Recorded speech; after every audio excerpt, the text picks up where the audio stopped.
Welcome to the podcast. Súbele volumen. Conversation with the people who were with me in the world of TV. Carlos tonight. Historias de un reportero. Carlos tonight. Dale que viene lo bueno.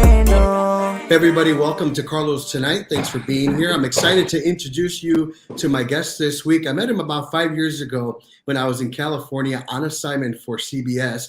He's the CEO of the Barber Club, and he's been changing lives one haircut at a time. So thank you so much, Valentin Horta. Welcome to Carlos Tonight. How are you?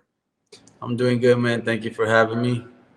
So how we met is basically I was on a different assignment, and I was at a business where they had me waiting in the waiting room, and there was a magazine there, and I was looking through it, and I saw you and other barbers, and they were promoting your business, the Barber Club, and called you up. Well, first I pitched it to my producers, and they're like, yeah, let's do it. So I called you up, and then you said, come on down. And so I guess the rest is pretty much history. First, tell us how you got interested in being a barber in the first place. Well, I think it was more of I stumbled upon it because I've always been an artist. I've been into drawing. I've been into just creating, and I just stumbled on it, man. And somebody asked me for a hair art on their head, and I decided, well, what's the tool? And they gave me the tool. I did it, and I liked it, and it just became natural to me. So I decided to make it into a career and try to, create something out of that. That's awesome, and you do great work. Tell us what a day in the life of a barber looks like. A day in the life of a barber. Well, barbering is a lifestyle, man. You can't really take it as a business unless you start opening up businesses. Then it's different. But most barbers, they live a specific lifestyle, and it's a lifestyle of time. So you don't become a millionaire cutting hair because you can only work so much throughout. There's only 24 hours, and you only have two hands, right? Right. So there's only so much you can do. So what you get is a lot of time, but you have to trade that off. Most barbers will, they wake up 8 to 9 a.m., start work around 9 to 10 a.m. All right, that's most barbers. You come in, you really just enjoy the day with your clients. You almost build a relationship with your clients, so you feel like you're just hanging out all day long. Like I said, it's pretty fun. It's just you get a trade-off. A haircut can only be worth so much unless you become unless you're a celebrity or something like that. But you really you're getting paid for your time, and you're also you're enriching your life by having hopefully growth-oriented conversations with people. That way you get paid to be enriched in a sense. You know what I mean? That's right. That's kind of what most barbers go through. So my first experience with a barber was about 10 years ago when I moved to California, and it was a woman named Tiffany in Bakersfield. She was my first barber. And then when I lived in San Diego, I didn't have a barber. Then I moved to Stockton, and I had a guy named David. And then I did a story with you guys. And then I met Mix, and then he became my barber, who introduced me to current barber that I've had for 3 years. So talk about the people that you meet in that chair, in the barber chair. They come from all walks of life, right?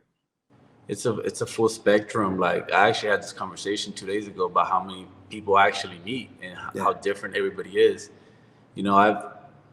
I've met, as a barber, you're gonna get people from all over. You get the guys. Saturday we had a guy that was probably mentally ill, or maybe had some drug problems probably living on the street, it looked like. And he came in here and he interacted with us. It wasn't nothing negative, but he just wanted a haircut. Like, okay, so we got people from that side of the spectrum all the way to people that own casinos. You know what I'm saying? Like their time is just so much more valuable. They'd rather pay $200, $300, $500 for a service so they can go in ASAP, so they can go back to what they were doing, right? Like, the spectrum is all the way through, man. So any given day, you're having a conversation with a millionaire, or you're having a conversation with somebody that's living on the street. And if you're a barber that's growth oriented, obviously you're going to ask questions that are growth oriented, and it's very interesting to see the full spectrum. And I almost feel like it's a full spectrum of society. Like, this is what society actually looks like, you know. And it's very interesting. Like I said, man, it's enriching. I think for me, it's enriching. Hmm. And I know we all have to start somewhere. Have you ever messed up a haircut? Yeah, yeah. There's actually a couple people that I have messed up.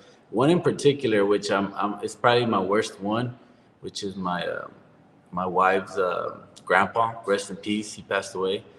But he never expressed that he was upset to me, but he was really nice about it, man. But I just knew that I messed him up because the clip actually fell off the clipper, and I went, whoop, and I Oh gave no. him bald all the way up here, and he ended up with like a mohawk, and he was not happy, but he was never rude about it, and he never came back, you know. And it was years. He never let me cut his hair ever again. So that was probably my worst one because, you know, he passed away. So I kind of like, I can't even apologize or bring it up, you know. Yeah. Do people, if that ever happens, do people ask for their money back or? Um, it depends. If the Yeah. barber's rude, it's kind of aggressive with them. The client will usually match that energy. But if you make a mistake and you communicate about it, usually you'll want to give them their money back regardless if it's your mistake. But Yeah. I've never experienced really clients that kind of went crazy on me. I've seen it on other people, but I've never actually experienced it. But some people get really upset. Some just like, you know what, it's fine. Yeah, You I know, can imagine. it's like I said, it varies. Wow. And so you've been doing, you're a barber for a long time. How do you focus on cutting hair? Like, do you listen to music? Do you, watch TV? What? I mean, in the background. Well, I'm gonna be honest, bro.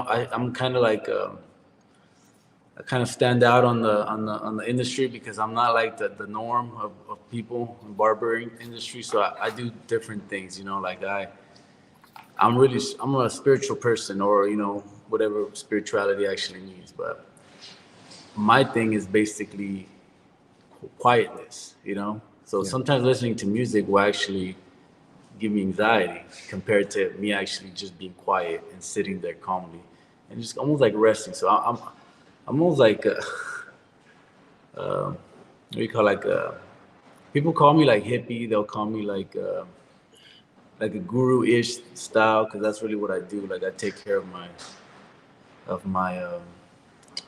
I don't add things. I almost try to take things out. Right. If you know what I mean. Yeah. You know, like that's kind of how I try to do. I focus for everything, even barbering. So for me as a client, uh, going to the barber was like the best thing, that I could experience, like either once a week or twice a week or whatever it is. For you, what do you think is the best part about being a barber? The best part about what? Being a barber. The best part about being a barber is that I get to live. I get a lot of time. I get well, it's self-employment also comes in with that, but I get to choose when I go to work, and I get to choose when I hang out with my family, and then I get to choose when I hang out with myself. You know what I mean? Yeah. Like that's really the best part about barbering. And then you also meet very interesting people. Like I've been saying the whole time. Like you learn. I've learned so many things from my clients, man. It's almost like I can almost charge people for the things I've learned. You know, from, like I said, from the bums or the homeless or the drug addicts all the way down to all the way up to the millionaires. You know, Wow. it's Okay. it's just very it's a very raw way to see society and reality. You know, Yeah. Sounds like it's rewarding. it's very rewarding. To me, it is to me. You know, but like I said, not everybody's like me. Yeah. Awesome. All right. I'm talking with Valentin Horta, CEO of the Barber Club on Carlos Tonight. Tell us a little bit about the club. What's it all about? Well, the Barber Club is a brand, something that me and my wife we came up with. We wanted to create something that's positive, that can impact people in a positive way, because I tend to be optimistic about things, and I wanted to create a vehicle and use my skill, which I already kind of stumbled on, which was cutting hair and artistic um, things like that. And we wanted to create that for others. We want to create a positive impact. So we created this brand, and we're just really just researching and developing it as we go. You know, like our main thing is just best interest and best intent that you can have for others. Like that's our main thing. From then we know we stumble onto things, we make mistakes here and there, but we're trying to help people get to a place where they want to be. Like that's what we're trying to do. We want to get to a place. We have a goal, and I want to get people to be on the same page and be like, I have a goal too. Well, what is it? Can I help you? Yes, you can. Okay, come on, let's go. Let's achieve it together. You know, kind of like that. It's like a teamwork thing because I've learned from my background that you know, I'm Mexican, Latino. I come from a different culture. Then it's almost like a taboo culture in the Mexico, you know, in the Mexican scene, and it's not, it doesn't work when you're doing things alone. Like I mean, you can achieve certain things, but you can only go so far. So we decided to kind of switch that up, try to help each other out, try to create something that's sustainable, something, you know, for others to to enjoy also and benefit from. That way, maybe we could all kind of get to the same spot. Hopefully, that's the goal, man. But that's the goal, and I think we've been doing a pretty good job. I have some people that are happy with it, so you know, it keeps me motivated, man. Will you describe it as like a school almost, or? Yeah, I Yeah. would actually. It's actually technically it's a school. It's an apprenticeship program, but I use that as a way to draw people in so that I can actually mentor them and probably and coach them Yeah. to create those type of goal setting, you know, habits and ambition for their own goals. Like that's what we use it to school, and I try to mentor people through that. You know, get And them you have to. more than one location, right? What was that? You have more than one location, right? Yeah, so we've opened 3 locations. Our newest one is in Merced. We just had our grand opening like 2 days ago. So Wow. um, so that's our thing. We are trying to expand. We want to keep expanding. Obviously, you know, that's the goal because you know, if people are happy with our product and they want more, then you know, we should definitely go give them some more. You know, like Yeah. that's how I think about that. Who's right for the club? Like, is it people who just graduated from high school who want to be barbers? People who want a second job or a different type of career? Like, what kind of person is would fit the program here? Right.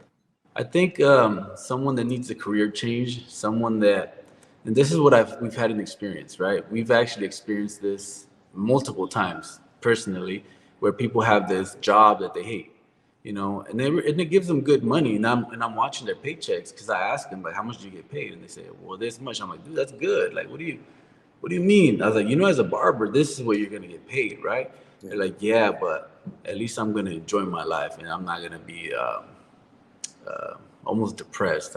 You know, I'm sure they use other words, but I take it as they're not happy with where they're at, even though they have what I thought what they were looking for, which was the income. But it's somebody that wants to change their career, wants to add time to their life, likes to interact with people. You know, obviously you're going to interact with people all day long, and a lot of young. We have a very dude. It's a very like polar opposite group of people. We have the young guys that are straight out of high school. They want a job. They want to build a career. We don't have nobody in between, and then we have like the older guys that they want a career change. They already had a job and they hated their job, so they want to change it up now. So those are really the two spectrums that we've actually seen patterns in. Nobody really in the middle, from like 20s to 25. Most people are just busy, like finding passion, and then once they figure out what they want, then they kind of jump on this career, or they want to do it real early. So you know, those are the two types of people that we've actually like seen gravitate towards this type of program. That's great. What are some of the things that the girls and guys learn from being part of your club there? What is some of the things that what? Some of the things that they learn from being part of the Barbers Club. Well, I know that when I talked to you last, about 5 years ago, you mentioned that you would mentor the barbers about, being on time, being, nice, having great customer service, that sort of thing.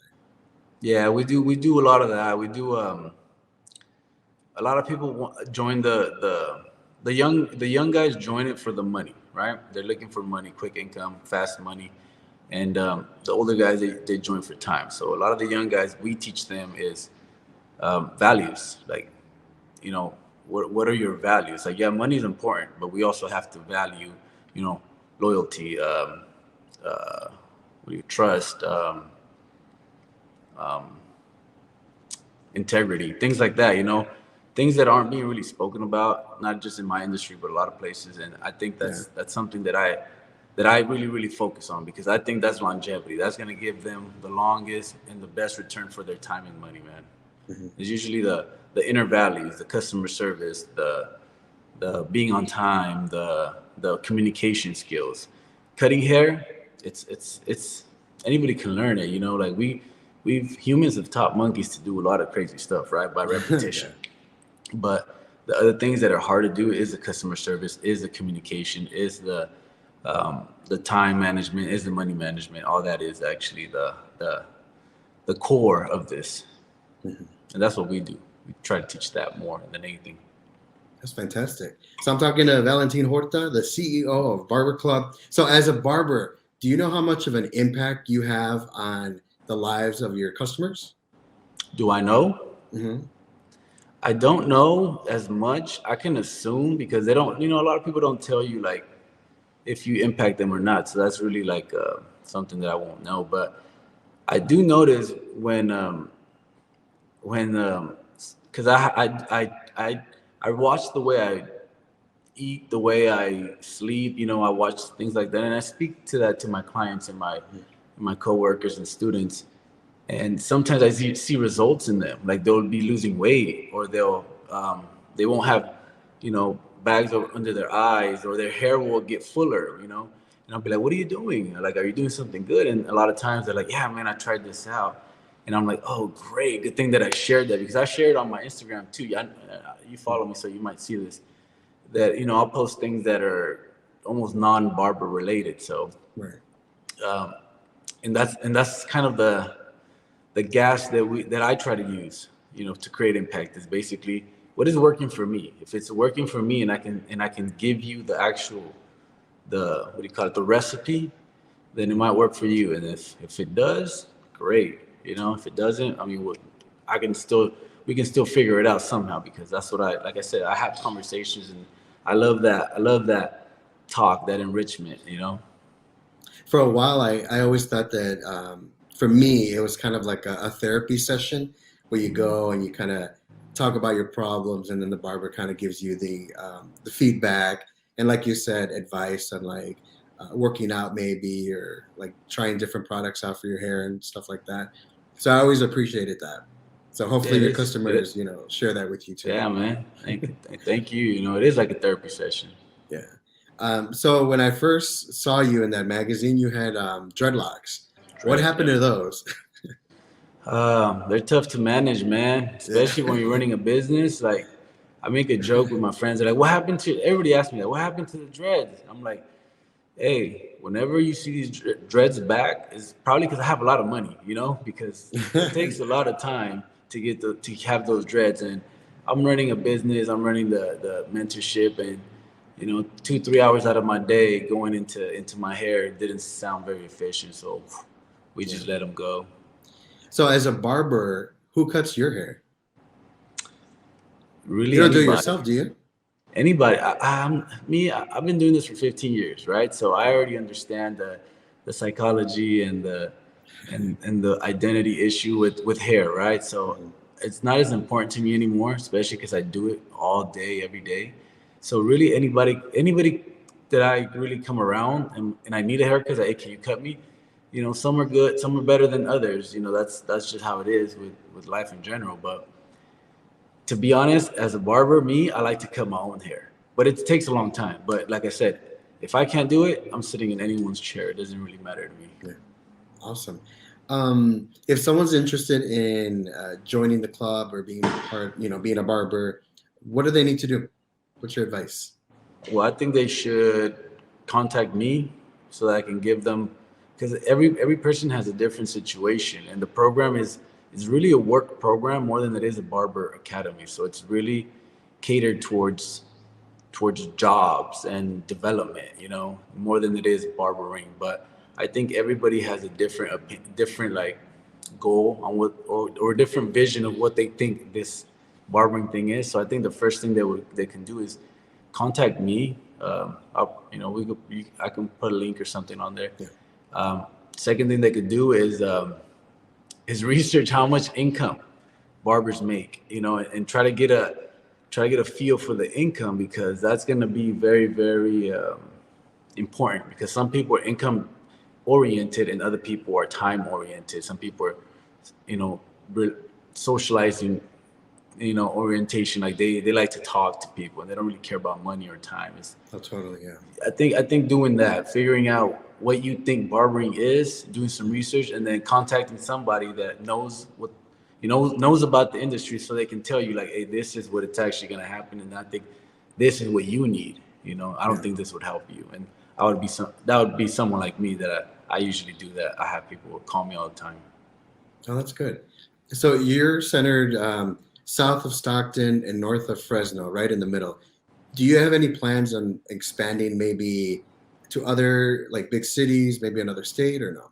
Yeah, that's the plan, man. So we're right now, we've been doing 8 years of this, and it's basically been research and development, and we're developing a system that we can take really anywhere. Like I'm talking about, we can take it to New York, we can take it to Mexico, we can take it to Canada, we can take it to London, but it has to work. So I think good things take time.